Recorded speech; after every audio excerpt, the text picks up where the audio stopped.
ఇప్పుడు కూటమి ప్రభుత్వమే కావాలని దళితులపైన దాడులు చేస్తుందని చెప్పేసి వైసీపీ నేతలు అంటున్నారు. ఇందులో ఎంతవరకు నిజముంది సార్? కూటమి ప్రభుత్వం ఎందుకు చేస్తామో దాడి ఎప్పుడు రాజకీయ పరులు వాళ్ళు నష్టపోతారు. ఏ పార్టీ కాదు, బీజేపీ అయినా, టీడీపీ అయినా, కాంగ్రెస్ అయినా, వైసీపీ అయినా ఇంటెన్షనల్ గా ఒక దళితుల మీద దాడి అనేది చెయ్యరు. చేస్తే నష్టపోయేది వాళ్ళే కదా, అది చెయ్యరు. అది జరిగినప్పుడు అలాంటి అనుకోకుండా జరుగుతూ ఉంటాయి. ఈ పోరాట వాళ్ళది కాదు, జరుగుతూనే దళితుల మీద అగ్రవర్ణాలు జరుగుతూనే ఉంటాయి. అప్పుడప్పుడు తగ్గుతుంది. గతంలో ఎక్కువ, ఇప్పుడు తగ్గిన జరిగినప్పుడు ఇమీడియట్ గా స్పందించి అధికారంలో ఉన్న పార్టీ ఇమీడియట్ గా స్పందించి దాన్ని నివృత్తి చేసి దాన్ని చేయాల్సిన బాధ్యత వాళ్ళకు ఉంటుంది. అది లేకపోతే ఇప్పుడు మాట్లాడి అది జరగకుండా అంటే గతంలో జరగలేదని అడుగుతారు. గతంలో జరిగింది. ఎందుకు సార్ పవన్ కళ్యాణ్ మాట్లాడలేదు అంటే వెనక నుండి చంద్రబాబు నాయుడు కానివ్వండి, అలాగే టీడీపీ కానివ్వండి, ఏమైనా ఆపుతుందా ఎన్ని మాట్లాడకుండా? మాట్లాడకూడదు. చంద్రబాబు మాట్లాడాలమ్మా. పవన్ కళ్యాణ్ మొదటి నుంచి చూడండి చరిత్ర. పవన్ కళ్యాణ్ తనుగా ఏది మాట్లాడు. చంద్రబాబు ప్రెస్ మీట్ లోనూ ఎక్కడో ఏదో మాట్లాడతాడు. ఆ మాటని నెక్స్ట్ ఈయన కొంచెం దాన్ని ఇంకో రకంగా మాట్లాడతారు. ఆ చంద్రబాబు హింట్ ఇవ్వాలి. ఎందుకు మాట్లాడలేదు సార్ చంద్రబాబు నాయుడు? చంద్రబాబు ఎందుకు మాట్లాడతాడు? చంద్రబాబు నానుస్తాడు. ఏ విషయాన్ని నాంచి దానంతరం అది అలా చాటుకు వెళ్ళిపోవడం, అది ఉధృతం అయితే అప్పుడు ఎవరి మీద నెట్టాలి నెపం. ఏదైనా విషయ సమస్య పెద్దదైతే అనుకో, అప్పుడు ఎవరి మీద నెట్టాలి. ఈ వీళ్ళ వల్ల అయ్యింది, వాళ్ళ వల్ల అయ్యింది, వాళ్ళు ప్రోత్సహిస్తే అయ్యింది అని ఇలాంటి రాజకీయం చేస్తాడు. అందుకని కొంచెం టైం ఇస్తాడు. అది అలా దానంతట అది సమస్య పోద్దా, దానంతట అది తాప కింద వెళ్ళిపోద్దా, లేదు పెద్దదవుద్దా. పెద్దదైనప్పుడు ఎవరిని అటాక్ చేయాలి, పెద్దదైన దాన్ని ఎవరి మీద తొయ్యాలి, ఆ నెపం ఎవరి మీద తోసి ఎస్కేప్ అవ్వాలి. అతను రాజకీయం అంతే. సో అతను మాట్లాడుతూ ఎప్పుడు ఇమీడియట్ గా మాట్లాడు. ఆ సందర్భం సమయం చూసి ఎవరి మీద నెట్టేసే అవకాశం ఉంటే టాప్ అని వస్తాడు. ఇదిగో వెళ్ళి ఎన్ని అబద్ధాలు అన్నా మనం చూసాక ఎన్ని నెట్టేశారు, ఎన్ని అబద్ధాలు వేసారు. మీడియా ఉంది వాడి చేతిలో ఉంది, కానీ ఎన్ని అబద్ధాలు చెప్పి ఇవాళ బయటపడ్డాయి. ఇవాళ బయటకు ఏం లాభం? ప్రజలు ఓట్లు వేస్తారు కనుక భరించాల్సిందే. ప్రజలు అదే అనుకుంటారు, కర్మ చేసేసాం, తప్పు చేసాం, కర్మ భరిద్దాం, ఎన్నాళ్ళు తప్పదు అనే నిస్పృహలోకి వచ్చేసారు ప్రజలు. వీళ్ళు మోసగాళ్ళు, వంచేగాళ్ళు, మనల్ని నమ్మించి మోసం చేశారు, వంచన చేశారు. మనని నమ్మినందుకు తగిన గుణపాఠం జరిగింది మనకి ప్రజలు అనుకుంటున్నారు. పసిబిడ్డ ఒకళ్ళు కాదమ్మా, ముసలోళ్ళు, ముతకోళ్ళు, కుర్రోళ్ళు, కూలివాళ్ళు, ఒక వర్గం కాదు, అన్ని వర్గ రంగాలు వ్యతిరేక అంటే వ్యతిరేక ఎందుకు చూసా, మిమ్మల్ని అంతగా నమ్మారు. అంతగా నమ్మారు. ఈ పవన్ కళ్యాణ్ ఉన్నాడు, చంద్రబాబు, పవన్ కళ్యాణ్, ఈ బీజేపీ కేంద్రంలో ఉంది, ముగ్గురు కలిశారు, మనకేదో ఆ స్వర్గాన్ని దింపుతారు కిందకి. ఈ ముగ్గురు కలిపి ఒక ఆంధ్ర రాష్ట్రంలో స్వర్గధామం చేస్తారు, మనకు అన్ని జీవితంలో పైకి లేపేస్తారు అని కలలు కన్నారు. ఇది ఒట్టి కళ్ళ మాటలు, కళ్ళబొల్లి మాటలు. వీళ్ళు కేవలం వీళ్ళు ఏమీ కాదు, సంపద సృష్టిస్తానన్నాడు. 1,30,000 కోట్లు అప్పు చేశాడు సంవత్సరంలో. ఇది సంపద సృష్టించమా? 14 లక్షల కోట్లు అన్నారు, 11 లక్షల కోట్లు అన్నారు, ఆఖరికి మన అసెంబ్లీలో 6 లక్షల కోట్లు అన్నారు. 6 లక్షల కోట్లు, 2,60,000 కోట్లు నీవు 19లో వెళ్ళిపోయేటప్పుడు నువ్వు ఇచ్చిన అప్పే. ఈ మధ్యలో అతను చేసిన అప్పు, మధ్యలో ఇది వచ్చింది, కరోనా వచ్చింది. సో ఏదో ప్రజల ముందు అన్ని కోట్ల అప్పు, ఇన్ని కోట్ల అప్పు, అది ఇది మళ్ళీ వాళ్ళే నిజం చెప్పాలి. అసెంబ్లీలో అబద్ధం చెప్పలేదు. వచ్చేటప్పుడు ఏం చెప్పారు, 6 లక్షల చిల్లర కోట్లు. ఎన్ని అబద్ధాలు చెప్పేశారమ్మా, ప్రజలు నమ్మేశారు. ఇప్పుడు బయటపడతారు. ఇప్పుడు దాన్ని తప్పించుకుంటానికి, దాని నుంచి ప్రజల ఆగ్రహాన్ని నుంచి తప్పించుకుంటానికి రకరకాల విన్యాసాలు ఆలోచిస్తున్నారు. ఇవాళ లిక్కర్ స్కామ్ అని, లిక్కర్ స్కామ్ ఉంటే దర్యాప్తు సంస్థ చేసుకుంటుంది, చేస్తుంది.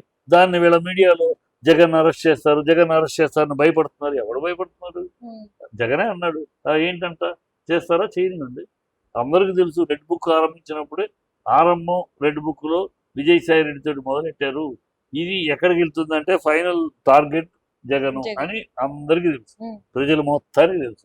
అరెస్ట్ చేయండి అంటే పోయినసారి అరెస్ట్ చేశారు, సీఎం అయ్యాను, మళ్ళీ అరెస్ట్ చేస్తారో చేయనివ్వండి అన్నాడు. ఎవడు భయపడలేదు, ఎవడు. కానీ వీళ్ళు దాన్ని బిల్డప్, ఎందుకంటే జనాలు కంగారు పడుతున్నారు, వైసీపీ వాళ్ళే భుజాలు తడుగుకుంటున్నారు, అది చేస్తానని.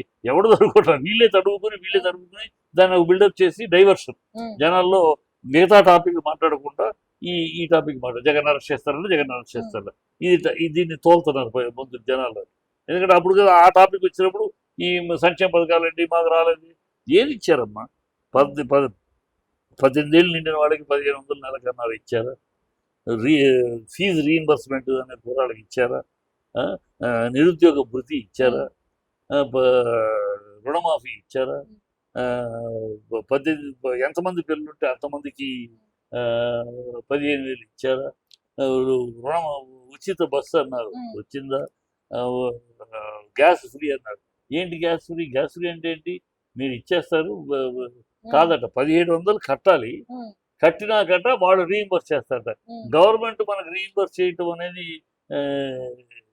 చూసాం మనం. ఇప్పుడు అందులో చంద్రబాబు అది ఎప్పటికి వచ్చేది? ఎలక్షన్ అప్పుడు ఎప్పుడైనా ఇస్తారు, రేపు రాబోయే ఎలక్షన్ 20. అంతవరకు మీరు కట్టుకోండి అంటే ఇది ఫ్రీ అంట, దీని పేరు ఫ్రీ అంటారు. ఎన్ని డ్రామాలు, ఎన్ని ప్రజలు ఎన్ని చాలా అసహ్యంగా కోపంతో ఉన్నారు. దాన్ని డైవర్ట్ చేయడానికి ఏం చేస్తూ ఉంటారు. ఈ పవన్ కళ్యాణ్ ఏమి అర్ధజ్ఞాని, అజ్ఞాని, ఓ పొలిటికల్ జోకర్ అతను ఓన్లీ. అందుకని మన మోడీ గారు కూడా చాక్లెట్ ఇచ్చాడు, దాన్ని కూడా గొప్పగా జదుగా చాలా తెలివిగా కొట్టాడు.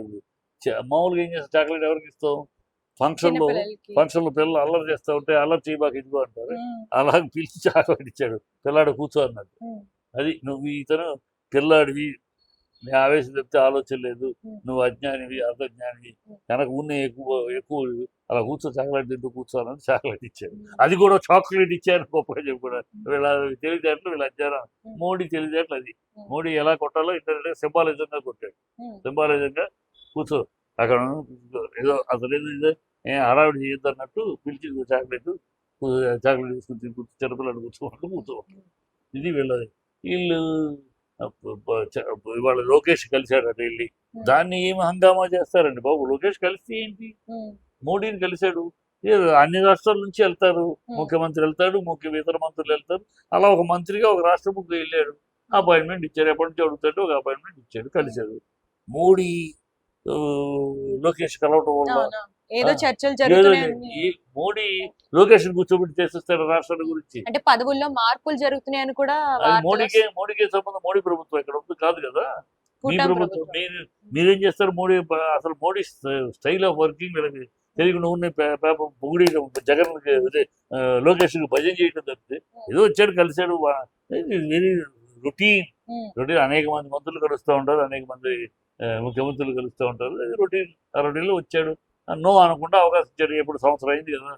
సో ముఖ్యమంత్రి కొడుకు మంత్రి పైగా ఇచ్చాడు, చూసుకుంటాడు. ఏం మాట్లాడారు? మాట్లాడితే ఏం మాట్లాడాలి? చంద్రబాబు ఎలాగూ అడగట్లేదు కనుక తనన్నా స్పెషల్ స్టేటస్ గురించి అడగాలి, అంతే. లేదు ఫండ్స్ గురించి అడగాలి, ఏమని అడగాలి? అవి అడగాల్సిన వాడు తన మినిస్ట్రీ గురించి అడిగాడా, లేదా రిపోర్ట్ రాష్ట్ర ప్రభుత్వం తరపున ఇచ్చాడా? ఈ అరెస్టుల గురించి మాట్లాడతాడు. అవన్నీ లోకేష్తో చర్చిస్తాడమ్మా మోడీ గారు. వాళ్ళని అరెస్ట్ చేస్తాం, మేము సపోర్ట్ ఇవ్వండి అని ఈ పిచ్చి మనుషులు కూటమికి భజన చేస్తూ లేదు దాని గురించి చర్చించారు, అందుకని వైసీపీ వాళ్ళ బుధాలు జరుగుతున్నారు. మరి ఇంత రోతగా తయారైంది. అంత భజన చేయాలి, అంత దిగజారులు భజన చేయాలి. ప్రైమ్ మినిస్టరు, నువ్వు మీ స్టేట్ మినిస్టర్వి, అపాయింట్మెంట్ అడిగావు, ఎప్పటి నుంచి అడిగితే ఇచ్చారు, వెళ్ళావు, కలిసావు, వచ్చావు. ఏం కలిసావు చెప్పలా అతను. కలిసే ఈ మాటలు మాట్లాడు, ఏం చెప్పలా అంటే ఇంపార్టెంట్ విషయాలు ఇవి మాట్లాడలేదు. మాట్లాడుతూ చెప్పేవాడుగా. మాట్లాడుంటే నేను ఆయన్ని కలిసినప్పుడు మన స్పెషల్ స్టేటస్ గురించి అడిగాను, మన నిధుల గురించి అడిగాను, విభజన చట్టంలో జరగాల్సిన గురించి అడిగాను అని చెప్పాలి. అయ్యని అడిగితే మేము అయ్యి మాట్లాడేది, నువ్వు నోరు మూసుకుంటాడు. నీ అయ్యన్ని మాట్లాడాడు, నువ్వేం మాట్లాడక్కర్లేదు అంటాడు. చంద్రబాబు అన్ని మాట్లాడి ఉంటాడు కదా. ఆయన ఉంటే కూడా చంద్రబాబుతో మాట్లాడతాడు అవసరం, అంతే కదా. నీతోటి ఎందుకు మాట్లాడతాడు? మోడీ అలాంటి స్థాయి కాదు. మోడీ ఎవరితో పడితే వాళ్ళతోటి ఏ విషయం పడితే ఆ విషయం చర్చించే కాదు. స్టేట్స్మెన్, ఒక స్టాండర్డ్ పొలిటీషియన్. ఎవరితోటి ఏ విషయం మాట్లాడాలి, ఎవరితోటి ఎంతవరకు మాట్లాడాలి, ఏ విషయం ఎవరితో చర్చించాలి, ఆ విజ్ఞత ఆయన ఏదో ఇంతో కూర్చొని మాట్లాడేశాడు, ఏదో జరిగిపోయింది, 2 గంటలు చర్చించారు, ఇంత ఇంపార్టెన్స్ వాళ్ళు తప్పితే వెళ్ళలేదు. Thank you sir.